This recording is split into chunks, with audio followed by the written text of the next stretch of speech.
আস্থায়িত জামাত ইসলামী বাংলাদেশ আপনাদের কাছে এসেছে আজকে জুলাই যোদ্ধাদের, জুলাই সৈনিকদের তাদের সাংবিধানিক স্বীকৃতি দিয়ে সেই সংবিধানের যে অংশ বানাতে হবে।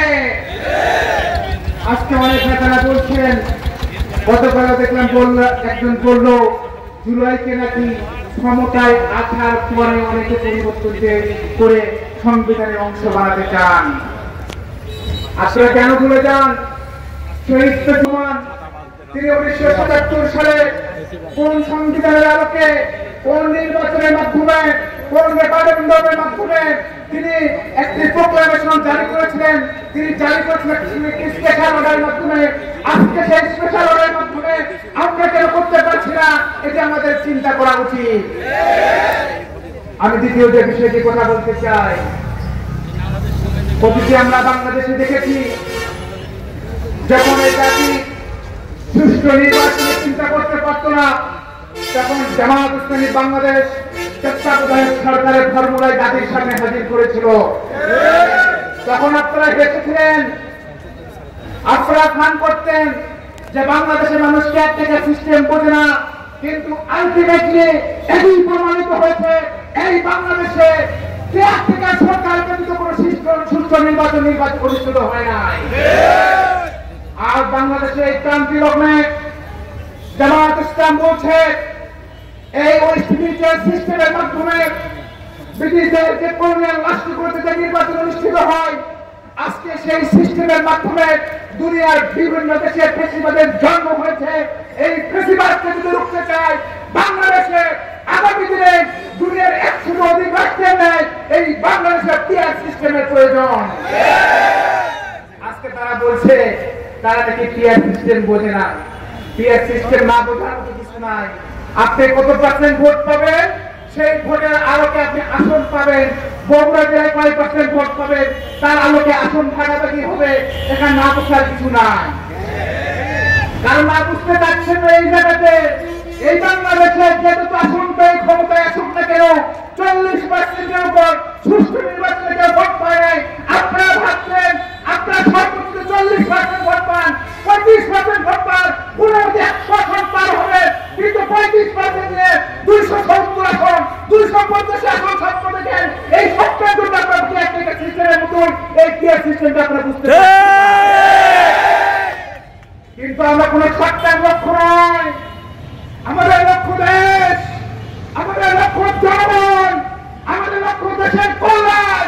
এই দেশের মানুষের জন্য আগামী দিনের একটি সুস্থ বাংলাদেশের জন্য, ফ্যাসিবাদ মুক্ত নতুন বাংলাদেশের জন্য জামাত ইসলামী আজকে পিয়ার সিস্টেম চায়।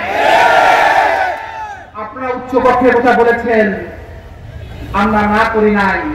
যদিও গরিব দেশের জন্য উচ্চকক্ষ খুব বেশি ব্যবহার, অনেক বেশি ব্যবহার, তারপর আমরা বলেছি উচ্চকক্ষ হতে পারে, কিন্তু সেই উচ্চকক্ষ হবে, নিম্নকক্ষ হবে পিয়ার সিস্টেমে।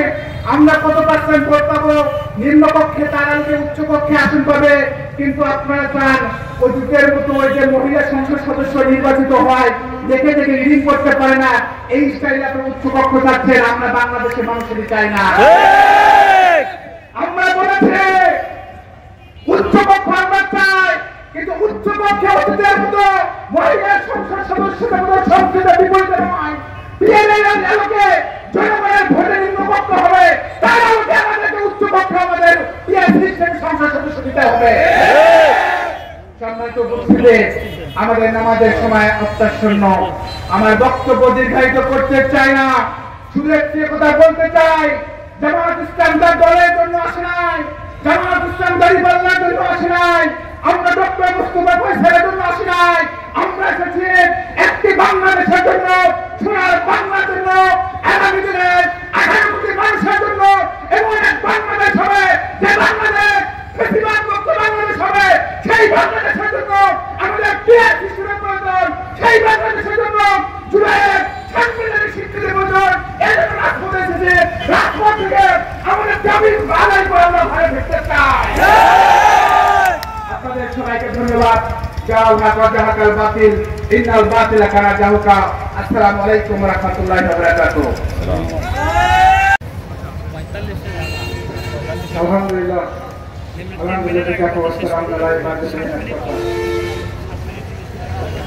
আউযু বিল্লাহি মিনাশ শাইতানির রাজীম বিসমিল্লাহির রহমানির রহিম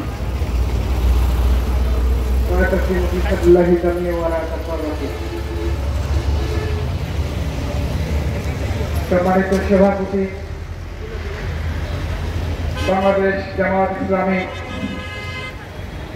নন্দীগ্রাম উপজেলা শাখা সম্মানিত আমি যতক্ষণ পর্যন্ত দেশে সুস্থ এই 2000 রক্তের বিচার না হবে বাংলাদেশে কোন নির্বাচন হতে দেবে না। আর একটি দাবি, বাংলাদেশে নির্বাচন করতে চাইলে লেভেল প্লেইং ফিল্ড তৈরি করতে হবে। কোন বেশি শক্তির সন্ত্রাসী বাংলাদেশে আমরা থাকতে দেব না। আমরা রক্ত দিয়েছি, রক্ত